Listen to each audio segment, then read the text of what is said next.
Troy White, Hoodoo Financial. I'm here today to talk about the financial planning process and more so about why and what you do, why you're doing that in the first place.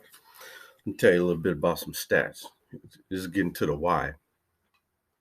All right, survey shows Americans think they need $1.5 million in order to feel rich. And as you know, there is no number, there's no dollar figure that points to rich. So it's a feeling. So Americans think you need 1.5 million. That'll make you feel rich.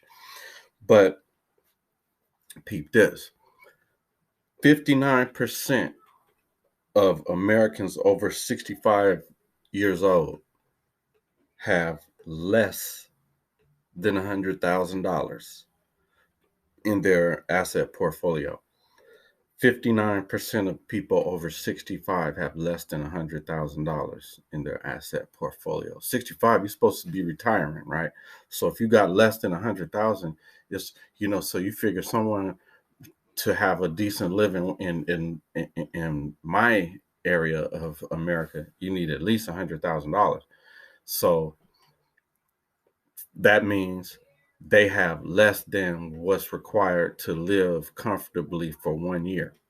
So that's your retirement. So how got to plan out these things. So back to what we're talking about, financial planning. All right, 45% of Americans over 45 have less than $15,000 in annual income. 45% of Americans over 65 years of age have less than 15,000 in annual income. So now we're talking about how you're gonna retire if you got less than 1,000. That's how. All right, I mean less than 100,000. All right, here's another and the last. 30% of Americans over the age of 65 have greater than 25% annual income. So only 25%, 30% of Americans over 65 have more than $25,000 annually. So that's ridiculous. So that's leading to why we even need to plan financially from the get-go. So why financial planning? So to manage the unplanned, because especially as you approach retirement, you have had the experiences of life and you understand that shit happens. So we need to plan for that. So we need to plan for the unexpected, and that is in abbreviation, shit happens. So we need to plan for shit to happen. And so we need to accumulate wealth for special expenses. And those special expenses are fundamentally your life. So what do you want for yourself and your life? That is what these special expenses are. Things that are outside of the typical for every American that I could just point out to you. So some of those special expenses, you have to name them and I help you name them. But the point is, whatever that thing is that's special for you might be a special thing, but I'm as your advisor telling you that thing costs money. So let's plan for it so that you can achieve that thing. All right. So to say for retirement, obviously we mentioned that is one of the reasons why you need financial planning to protect your assets. So the better you do, the more you have at risk. So the better you have done financially, the more you have a need and the more complexity is required for you to plan financially. So you want to protect it. You want to make sure you don't lose all the hard work you put in over these times. Regardless of what your profession is, it took you a long, hard road to get there. And also you want to invest intelligently. So financial planning is about planning out in an intelligent manner all of the best case uses for the resources that you have, and with with the intent to invest. We know not to idle dollars sitting around is a waste of time, effort, and money. So, so investments need to be put forth intelligently in an intelligent process. Also, we want to minimize taxes. So that's part of investing intelligently in the right account types, the right times, the right manners, the right maximums, and on and on. And with an eye to minimize taxes at all times. All right, so that's the why. So what is the process as I take a sip of water? What is the actual process of financial planning?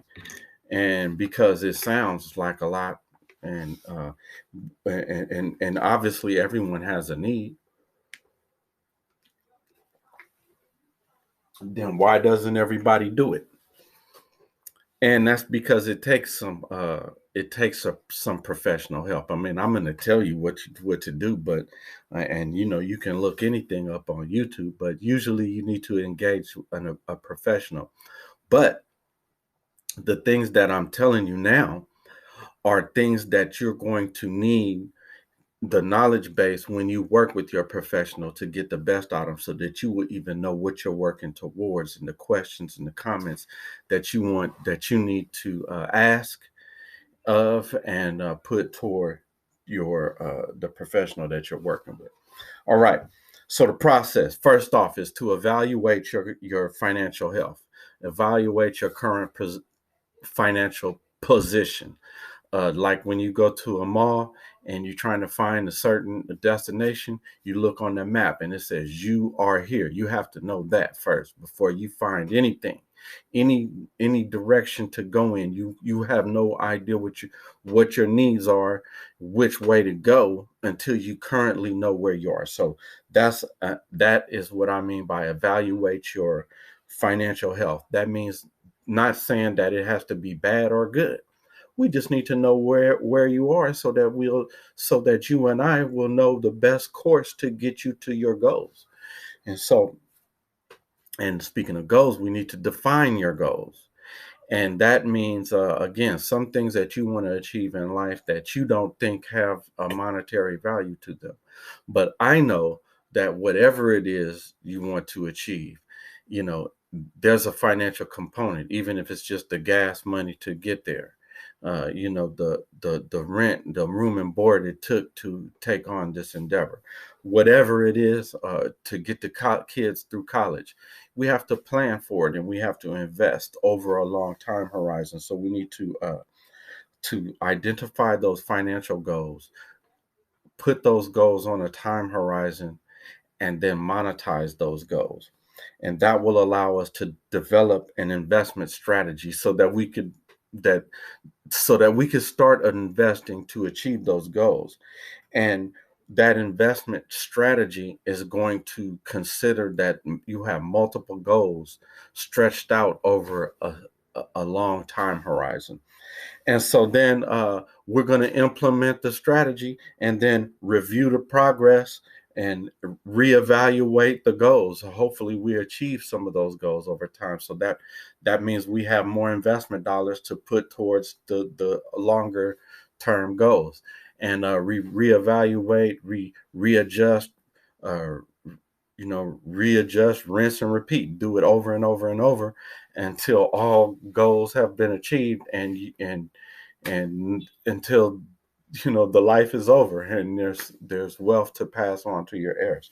And so um, that's why you should engage in financial planning. That's the essential process of financial planning. It doesn't have to be a hard thing to do. I encourage you to work with your finance professional right now, and get your financial house in order, and get a strategy going forward so that you will be a regular investor building an investment portfolio. If you don't currently have someone to help you do that, I'm willing to do so.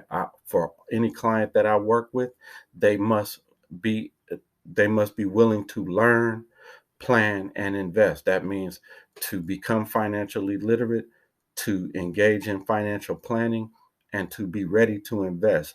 With our firm, there is no investment minimums, so we can start building an investment portfolio for you.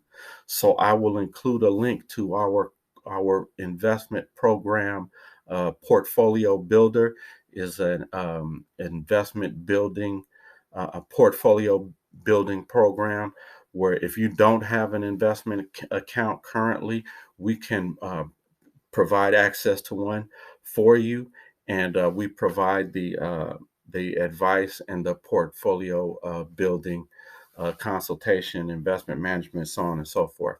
I will also include a link to a strategy session if you are interested. If you need to talk to the human, which is me first, before you invest, but please do not book a strategy session with me unless and until you are ready for action. Otherwise, you can just listen to videos, watch my videos, and if you need convincing, I don't want to be on the phone convincing you to invest for your future. I only want to talk with potential clients as to how we will implement their investment strategy. What is our next step as we work together? So, again, I'll include those links uh, somewhere here in the description. And I hope to talk to you soon. Thanks for listening. Holler.